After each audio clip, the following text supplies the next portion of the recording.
आप सभी का स्वागत है दोस्तों हमारी चैनल पे प्यार का सफर में। स्टोरी ऑनलाइन दोस्ती का सफर, एक प्रेम कहानी। अध्याय 6वां, संतुलन की तलाश। घर लौटने के बाद अदिति को फिर से घरेलू जिम्मेदारियां का सामना करना पड़ा। हर दिन उसके लिए चुनौतीपूर्ण हो रहा था क्योंकि उसे अब अपनी नौकरी और परिवार दोनों के बीच संतुलन बनाना था। आकाश की मां ने एक दिन उसे कहा, अब तुम घर की बहू हो और कुछ जिम्मेदारियां निभानी ही होगी। अदिति ने विनम्र से जवाब दिया, मां, मैं सब कुछ संभाल लूंगी, बस थोड़ा समय चाहिए। यह बातचीत उसके दिल में एक सवाल छोड़ गई। क्या वह अपने करियर के साथ घर की अपेक्षाओं को पूरा कर पाएगी? अदिति ने ऑफिस में काम फिर से शुरू करी। वह अपने काम में अच्छी थी, लेकिन अब उसे अपने सहकर्मियों के साथ तालमेल बैठाने में परेशानी होने लगी। उसने एक दिन आकाश से कहा, काम का दबाव बढ़ रहा है और घर की जिम्मेदारियां भी मुझे परेशान कर रही है। आकाश ने उसे सहारा देते हुए कहा, तुम सब कुछ संभाल सकती हो, मैं तुम्हारे साथ हूं, चाहे जो हो जाए।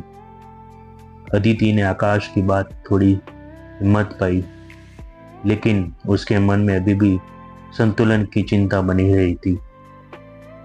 अदिति की नौकरी को लेकर सास की नाराजगी धीरे धीरे फिर से सामने आने लगी।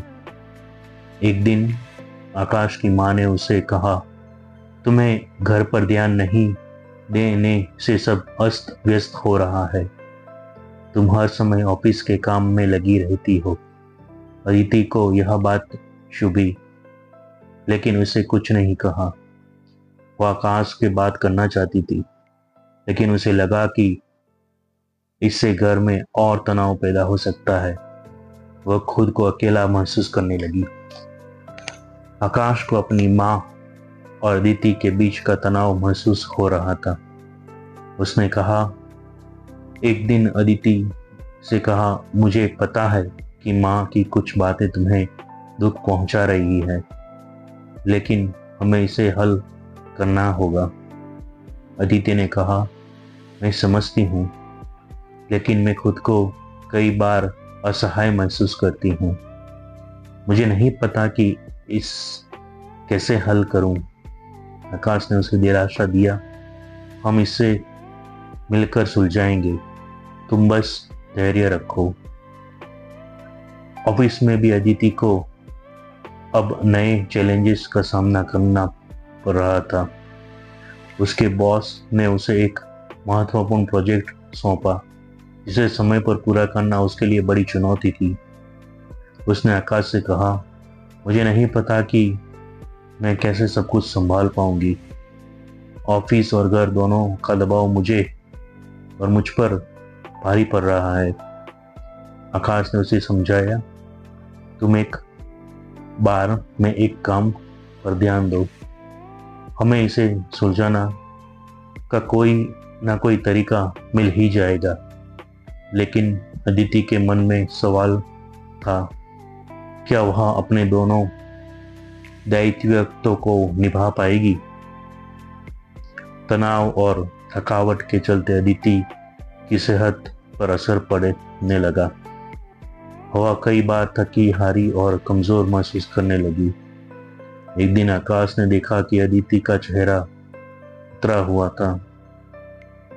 क्या तुम ठीक हो? उसने पूछा। अदिति ने थकी हुई आवाज में कहा, मुझे लगता है कि अब यह सब मुझसे नहीं हो पाएगा, मैं बहुत थक गई हूँ। आकाश ने उसे डॉक्टर से मिलने की सलाह दी और अदिति ने मानते हुए कहा, शायद मुझे थोड़ा ब्रेक लेना चाहिए। अदिति और आकाश डॉक्टर के पास गए। डॉक्टर ने कहा, आपको खुद पर ध्यान देना होगा, मानसिक और शारीरिक रूप से आप बहुत थकी हुई हो, आप अपना स्वास्थ्य भी खो सकती हो अगर आपने इस तनाव को कम नहीं किया। अदिति ने डॉक्टर की बात सुनकर सोचा, क्या मैं अपनी जिम्मेदारियों के बोझ तले खुद को खो रही हूँ। उसने तय किया कि वह अब कुछ वक्त खुद को देगी और अपने स्वास्थ्य पर ध्यान देगी। अदिति ने ऑफिस से थोड़ा दिनों की छुट्टी लेने का फैसला किया ताकि वह अपनी सेहत और परिवार पर ध्यान दे सके। उसने आकाश से कहा, मैं सोचती हूँ कि कुछ दिनों की छुट्टी ले लूँ, शायद इससे मुझे थोड़ा आराम मिलेगा। आकाश ने सहमति जताते हुए कहा, यह सही फैसला है। तुम पहले खुद को स्वस्थ रखो, बाकी सब बाद में देखा जाएगा। अदिति ने ऑफिस में छुट्टी के लिए आवेदन दिया और उसने महसूस किया कि यह उसके लिए राहत का समय था। छुट्टी के दौरान अदिति ने अपने परिवार के साथ समय बिताने की कोशिश की। उसने आकाश की माँ के साथ भी बातचीत शुरू की ताकि उसके रिश्ते को बेहतर बनाया जा सके। एक दिन अदिति ने आकाश की माँ से कहा, माँ, मैं समझती हूँ कि घर की जिम्मेदारियाँ बहुत महत्वपूर्ण है। मैं अपनी पूरी कोशिश करूँगी कि मैं सब कुछ अच्छे से कर सकूँ। आकाश की माँ ने उसकी ओर देखा और कहा, मैं भी चाहती हूँ कि हमारे बीच कोई दरार ना हो। हम दोनों को एक दूसरे को समझना की ज़रूरत है। यह बातचीत उनके रिश्ते में सुधार का संकेत थी। अदिति के दोस्त ने भी उसे समर्थन दिया। उसकी सबसे अच्छी सहेली रिया ने उसे कहा, तुम्हें खुद पर थोड़ा भरोसा रखना चाहिए। हर चीज़ को एकदम परफेक्ट करने की कोशिश मत करो।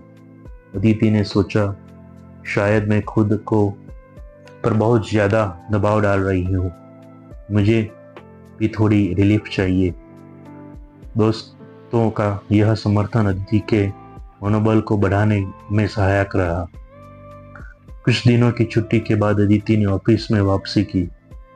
उसने अपने काम में एक नया उत्साह और ऊर्जा पाई। अब वह पहले से ज़्यादा सक्षम महसूस कर रही थी। उसे बॉस ने भी उसकी मेहनत की सराहना की। अदिति ने आकाश से कहा, मुझे अब पहले से बेहतर महसूस हो रहा है। मुझे लगता है कि मैं सब कुछ संभाल सकती हूँ। आकाश ने मुस्कुराते हुए कहा, मैं जानता था कि तुम यह कर सकती हो।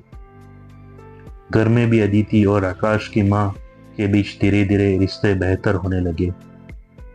एक दिन आकाश की माँ ने अदिति से कहा, तुम बहुत मेहनती हो और मैं देख रही हूँ कि तुम घर और ऑफिस दोनों को संभालने की कोशिश कर रही हो। अदिति ने उसकी बात सुनकर कहा, माँ, मैं सच में चाहती हूँ कि हम दोनों के बीच अच्छे रिश्ते हो। आकाश की माँ ने उसके कंधे पर हाथ रखते हुए कहा, तुम भी मेरी बेटी हो और मैं चाहती हूँ कि तुम खुश रहो। अगर आपको ये कहानी यहाँ तक सुनी है और आपको अच्छी लग रही है तो कृपया हमारे चैनल को सब्सक्राइब करें, इस वीडियो को लाइक करें और एक प्यारा सा कमेंट लिखें। चलो आगे बढ़ते हैं कहानी में। अब अदिति और आकाश के दोनों के जीवन में एक नया संतुलन आ चुका था। अदिति ने अपने करियर और घर दोनों में समझाया बैठा लिया था। एक शाम आकाश ने अदिति से कहा, तुम्हारी मेहनत और धैर्य ने हमारे रिश्ते को और मजबूत बनाया है। अदिति ने मुस्कुराते हुए कहा, शायद यह जीवन का एक और अध्याय है और हम दोनों ने इसे मिलकर जीता है।